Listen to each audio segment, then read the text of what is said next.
Hi everyone, thank you for joining me today. It's Jane Vaughan here. You might know me as Card Days Night. And today I've got a project for Rochelle and Miller stamps. I thought I would colour up this adorable bunny image with my Copic markers. I've printed it out on my regular printer on some Transitite Perfect Colouring paper, which is one of my favourites for alcohol marker colouring. And I've just grabbed my Copic colour chart from Ram Stamps as well, because that will help me figure out what colours to use on my image. I'm looking to keep it to quite nice pastel shades today, so I can tie the bunny in with the lovely digital papers that are in the same release as this. So I've got a nice duck egg blue background paper, and I'd like to do some nice soft colours with the bunny to coordinate with that.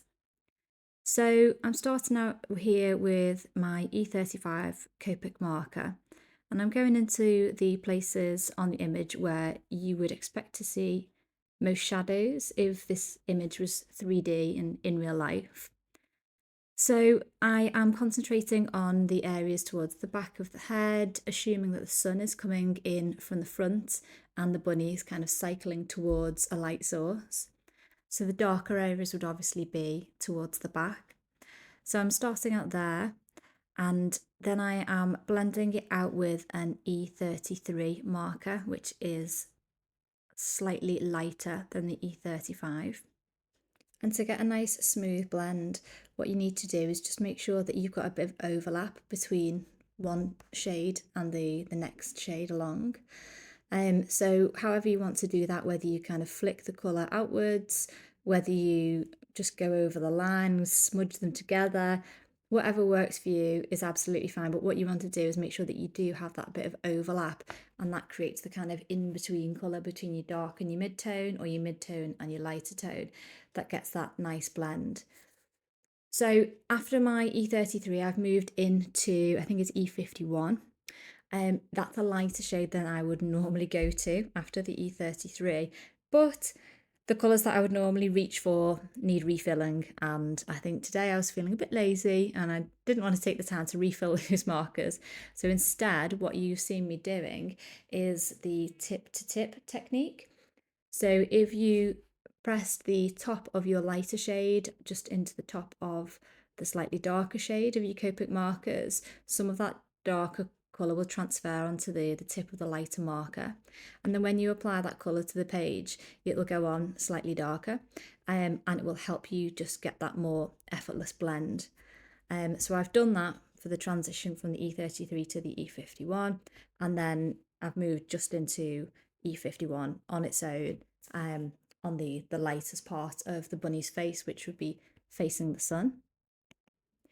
And I've coloured my chicks in Y26, Y23, and I forget the lighter shade. Was it YR00? I'll list all the colours below. And that's because I didn't want really bright yellow chicks. I'm looking for some more kind of muted shades. And that's a really nice kind of soft, almost straw-like yellow as opposed to a very bright yellow. And then I'm moving on to the bunny's straw basket.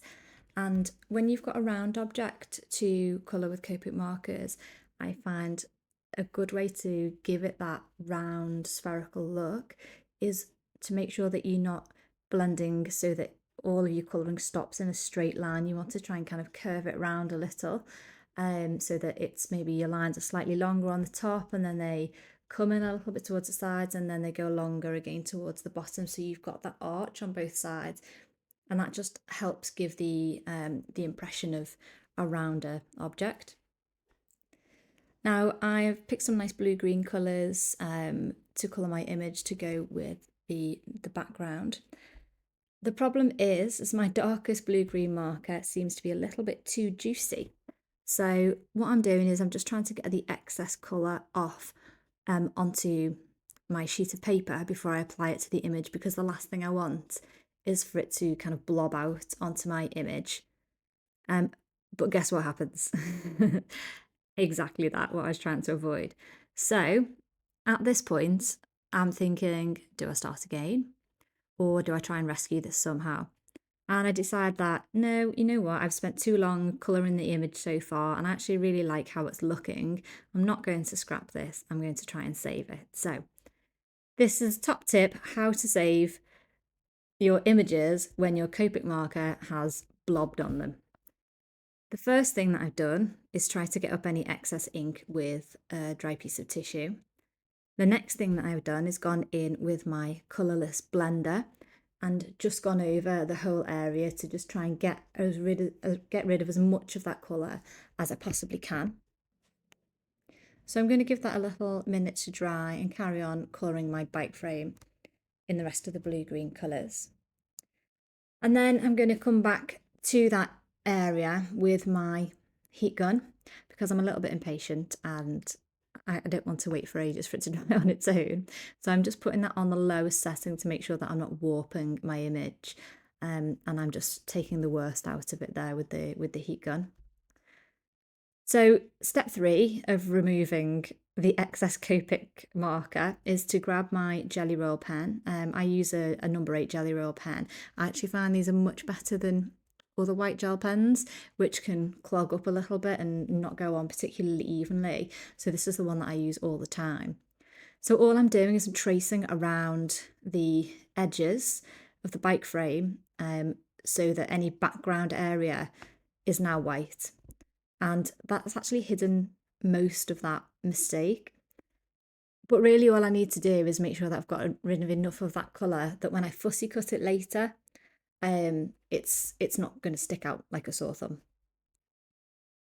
So I'm going to carry on colouring the image now. I'm using my blue-green shades to do the eggs. And then I'm just using the Copic swatch chart that I showed you earlier to help pick out the colours for the rest of the bunny. I'd really highly recommend it. It's actually a free resource on Rochelle's website, so you can download it for free today. And there are versions for Copic markers, Ohuhu, or basically whatever brand that you've got.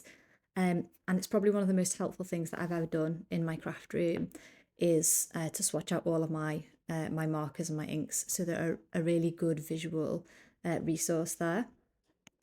So now I'm colouring in the tyres on the bike and I'm doing them in E40 shades, which are fairly light, and unfortunately they're not enough to hide the remaining ink from the Copic splodge that was left earlier. So my last little tip or trick to share with you today is, if all else fails, just do a little editing of your image. I've grabbed a black fine liner and drawn some mud guards onto the bike wheels. So sorry, Rochelle, for editing your image a little bit there, but needs must. And then I've coloured them in the same blue-green to completely hide where that splodge was. So I think overall it seems to have turned out okay. So if you do get a huge Copic boo-boo in one of your images, don't worry, there are ways around it. Don't throw all of your good work in the bin. And also, you know, at the end of the day, if there is a tiny little imperfection on your image, the recipient is still going to love it. It's still a card that you've coloured and taken the time and love to make for somebody personally. So, as a very famous card maker once said, it's handmade, not Hallmark. And I think that really does ring true. So now I'm just fussy cutting my bunny. And I'm using precision scissors for this. I have a specific pair of scissors just for fussy cutting. And these are called the Cutterbee scissors. I'll link them below if you're interested. I really like them because they're quite small, so you can get into all the smaller areas of the image. And they're very sharp as well. I just find them really precise for fussy cutting.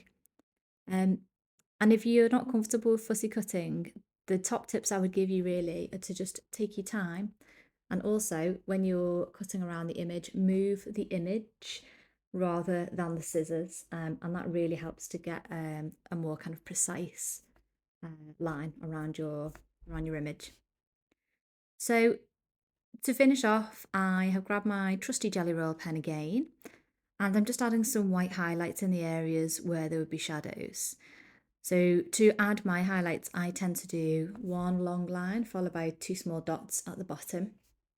And I really just love the effect that that gives. I feel like it really kind of levels up your colouring game. So now that we've got the bunny all finished up, it's time to turn him into a card.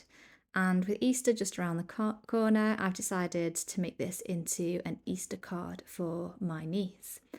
So what I'd like to do, I think, is use a big, bold sentiment to fill in the rest of the space on an A2 card. So I'm grabbing this Easter Wishes die, which is by Time for Tea Designs. And off screen, I've die cut that twice from white cardstock, and I am trimming it down to get rid of the wishes part of the sentiment, because I'm going to have my card say Happy Easter. So I'm just using the Easter part, and I am stacking the two die cuts together with liquid glue. The good thing about liquid glue is that obviously you get a little bit of wiggle room while the glue is still wet, so you can really make sure that the two die cuts are properly lined up.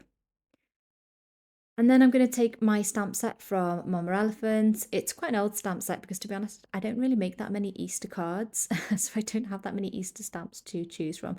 But actually, I'm only after the happy word from the set anyway to go with my Happy Easter.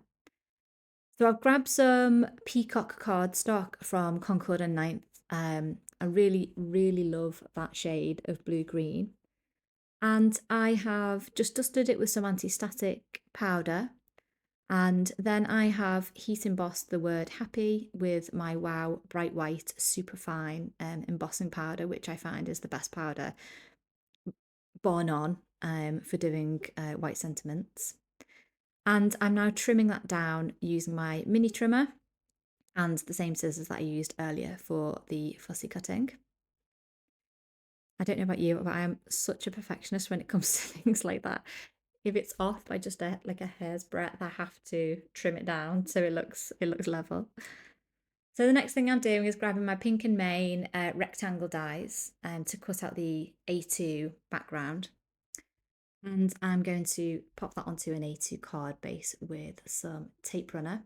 Again, I'm going to link this tape runner in the description below because I've tried so many tape runners and this is by far the best. It goes on really easily, it doesn't get stuck, so you end up wasting half of a tape runner. It's the Easy Runner, I think it's called. I recommend it. So now that that's done, I've decided that I'm going to add a little bit of ink blending to the edge of my card just to give it a little bit more texture and interest. And again, of course, I'm going with those kind of blue-green shades to pick out the colour from the background digital paper. And I'm using Distress Oxides because I find, for me, they blend so smoothly. I find them the easiest thing to work with for ink blending. And I'm also using my blender brushes because I prefer those to blending foams in terms of getting a smoother transition. That's just what works for me. So again, I'll list the shades of Distress Oxide below, but I think I've used Peacock Feathers, Salvaged Patina and Speckled Egg. So just starting off with the darkest around the edges, blending into the Salvaged Patina, which is the middle shade, and then finishing off with the Speckled Egg on the inside. And I'm just doing that on the bottom left-hand corner just for an extra element of kind of depth and interest. So now I'm adding a bit of liquid glue to my Easter sentiment. I'm popping that down towards the bottom of the card. And then I'm adding the happy sentiment on with a couple of foam dots. I do like to add a bit of dimension to the elements on my card. So I'm going to do the same thing with the bunny. Off screen, I'm just going to pop the foam squares on the back of him. And then I'm going to place him on top of the Easter sentiment. So that pretty much finishes up my card for today. I hope you've enjoyed the video. I know I've done a lot of talking, I'm so sorry, but if you've made it to the end, well done. Go and grab yourself a cup of tea and recover. And if you'd like to see any more inspiration from me, then please do check out my YouTube channel. I am Card Days Night on here. And if you'd like some more inspiration from Rochelle, please do check out the rest of the videos on her channel as well, where there's some brilliant inspiration from the rest of the design team. Okay, thanks for tuning in and I hope to see you soon. Bye.